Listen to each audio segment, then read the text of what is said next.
Hey guys, Dustin here. Welcome to another episode of Horroritis. This episode is my review for the Netflix series Santa Clarita Diet. This one is actually spoiler-free since the series is so new, and I don't want to ruin it for you if you haven't had the chance to see it yet. The show stars Drew Barrymore and Timothy Olyphant as Sheila and Joel Hammond, a married realtor team living in Santa Clarita, California. Everything seems to be going well for them until one day when Sheila dies and then comes back. She is dead and also undead. Zombie? I don't like that word. I think it's inherently negative. I don't like it either. Well, let's not use it. Now she has no pulse, no impulse control, an unchecked libido, and an insane craving for raw meat. I can cook that for you, sweetheart. I'm fine. And that's just episode 1. The rest of the series deals with Sheila, Joe, and their daughter Abby, played by Liv Hewson, trying to figure out how life with the undead is supposed to work. This includes things like who to kill so Sheila can eat them, The prototype would be a young single Hitler. God, we'd be heroes. and how to keep the nosy neighbors at bay. While this show has a fair bit of gore, it is very much a comedy. There's almost nothing in it that isn't played up for the sake of comedy, and that includes some physical comedy and slapstick as well. The character arcs altogether are fairly satisfying.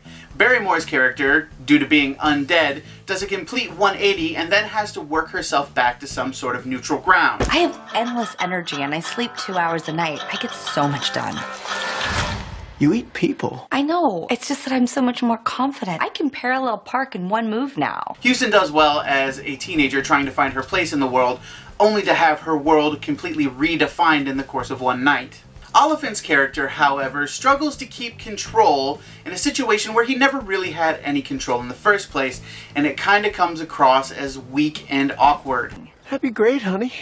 We can't be realtors if we don't have listings. And having seen Olyphant in other things, I'm more inclined to believe that this is just less than great writing and nothing to do with Olyphant's actual acting abilities. The jokes were all pretty much on the nose, and I spent all 10 episodes laughing pretty steadily. In fact, the only time when the jokes seemed to fall flat happened with Olyphant's character, and it wasn't every joke, it was just a few here and there. And again, I'm more inclined to believe that that's just the way the character was written and has nothing to do with Olyphant himself.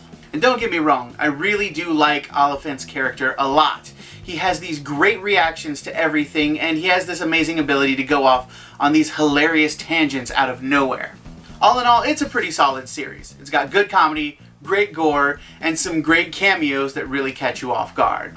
Like I said, I spent all 10 episodes laughing, and by the time it was over, I was kind of sad that there wasn't any more to watch. I would definitely recommend this show to anybody who likes horror or comedy, or especially to anybody who likes both, and I'm really looking forward to a season 2, so fingers crossed that we get one. So that was my first series review. If you like that type of video, let me know down in the comments and maybe we'll get some more videos like that. If you thought this video was good, give it a thumbs up. If you didn't like it, give it a thumbs down and also let me know why in the comments. You can also drop any other comments or suggestions down there. If you want to get a hold of me in a different way, you can do that down in the description box below where there is a link for Facebook, Twitter, Instagram, and probably some other stuff. Who knows, at any point in time it could change. So, until next time, I'm Dustin, this was Horroritis, and as always, Act casual.